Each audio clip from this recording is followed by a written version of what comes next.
जन्माष्टमी का पर्व भगवान श्री कृष्ण के जन्मोत्सव के रूप में मनाया जाता है। यह दिन भाद्रपद मास की अष्टमी तिथि को रोहिणी नक्षत्र में मध्य रात्रि में आता है।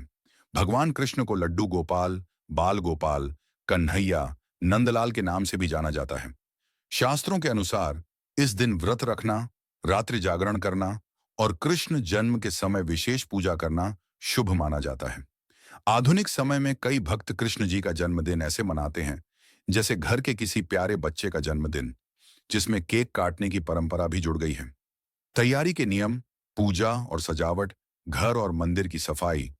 जन्माष्टमी से एक दिन पहले पूरे घर और विशेषकर पूजा स्थान को अच्छे से धोकर पवित्र करें। मंदिर को गंगा जल या गोमूत्र से शुद्ध करें।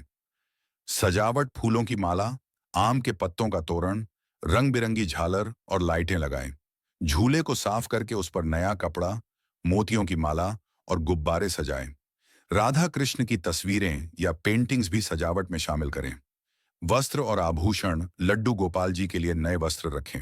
चांदी का मुकुट, मोरपंख, छोटी बांसुरी, पायल, हार और गहने तैयार करें। वस्त्रों का रंग पीला, नीला या सफेद शुभ माना जाता है। भोग सामग्री, माखन मिश्री, पंजीरी, मेवे, पेड़ा, फल, पंचामृत और अगर केक बनाना है तो सात्विक सामग्री से केक तैयार करें। पूजा के नियम, सुबह से व्रत और स्नान। अष्टमी के दिन सुबह उठकर स्नान करें, साफ कपड़े पहनें और व्रत का संकल्प लें। दिन भर फलाहार या सात्विक भोजन करें। लड्डू गोपाल जी का स्नान पहले गंगा जल से स्नान कराएं, फिर पंचामृत, दूध, दही, घी, शहद, शक्कर से अभिषेक करें। चंदन का लेप लगाएं और नए वस्त्र पहनाएं। भजन और कथा, दिन में राधा कृष्ण भजन गाएं।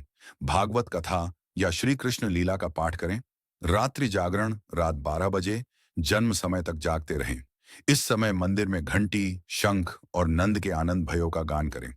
केक काटने के नियम। नोट: केक काटना शास्त्रों में वर्णित नहीं है।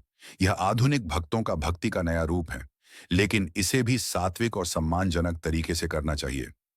केक सात्विक हो, अंडा, बेकिंग पाउडर, कृत्रिम रंग, शराब आदि किसी भी अपवित्र सामग्री का प्रयोग न हो। गेहूं का आटा, बेसन, गुड़, देशी खांड, घी, सूखे मेवे, इलायची और केसर का प्रयोग करें। केक को भोग बनाना, केक काटने से पहले उसे लड्डू गोपाल जी के सामने रखें। उस पर AUM या श्री कृष्ण लिखें। मोमबत्तियों की जगह दीपक लगाएं। काटने का समय केक रात 12 बजे ही काटें, जब कृष्ण जन्मोत्सव मनाया जा रहा हो। पहले चाकू भगवान के चरणों में छुआएं, फिर काटें। पहला टुकड़ा, केक का पहला टुकड़ा, भगवान को भोग के रूप में अर्पित करें। इसके बाद प्रसाद रूप में सबको दें। संगीत और माहौल, केक काटते समय हैप्पी बर्थडे डियर कान्हा गाने के साथ भजन भी गाएं। बच्चों को भी झूला झुलाने और भोग लगाने में शामिल करें। विस्तृत क्रमवार विधि, सुबह से रात तक। सुबह 6 बजे स्नान और संकल्प। स्नान के बाद पूजा स्थान की सफाई। व्रत का संकल्प: मैं आज भगवान श्री कृष्ण के जन्मदिन का व्रत रखती हूँ। सुबह 7 बजे लड्डू गोपाल जी का अभिषेक, गंगा जल से शुद्ध, पंचामृत स्नान, चंदन और इत्र का लेप, नए वस्त्र और आभूषण पहनाना। सुबह 8 से 11 बजे सजावट और भजन, मंदिर और झूले को सजाना, राधा कृष्ण के भजन चलाना।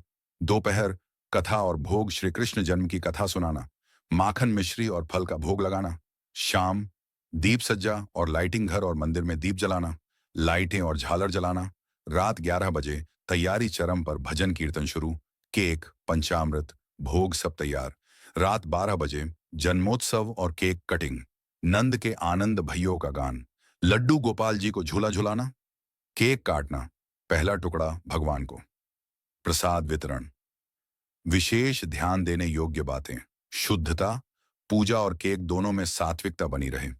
बच्चों को शामिल करना ताकि उनमें बचपन से भक्ति का संस्कार आए। शोर और अशोभनीय चीजों से बचना। जन्मदिन पार्टी का माहौल भक्ति में परिवर्तित रहे।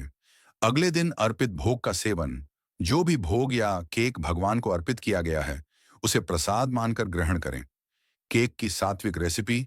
घर पर सामग्री: गेहूं का आटा, 1 कप बेसन, 1.2 कप देशी घी, 1.2 कप गुड़, 1 कप इलायची पाउडर, 1 चम्मच काजू, बादाम, किशमिश, स्वादानुसार। विधि: आटा और बेसन को घी में हल्का भून लें। गुड़ को पानी में घोलकर छान लें। आटे के मिश्रण में गुड़ का घोल मिलाएं। काजू, बादाम, किशमिश डालें। घी से चिकनी की हुई ट्रे में डालकर धीमी आंच पर बेक करें। ऊपर से केसर और सूखे मेवे से सजाएं। समापन भावना। जन्माष्टमी पर लड्डू गोपाल जी का जन्मदिन मनाने का असली उद्देश्य है भक्ति, प्रेम और आनंद। केक काटना सिर्फ एक नया तरीका है जिससे बच्चे और युवा भी इस उत्सव में उत्साह से शामिल होते हैं। लेकिन इसमें सात्विकता और भगवान के प्रति सम्मान बना रहना चाहिए।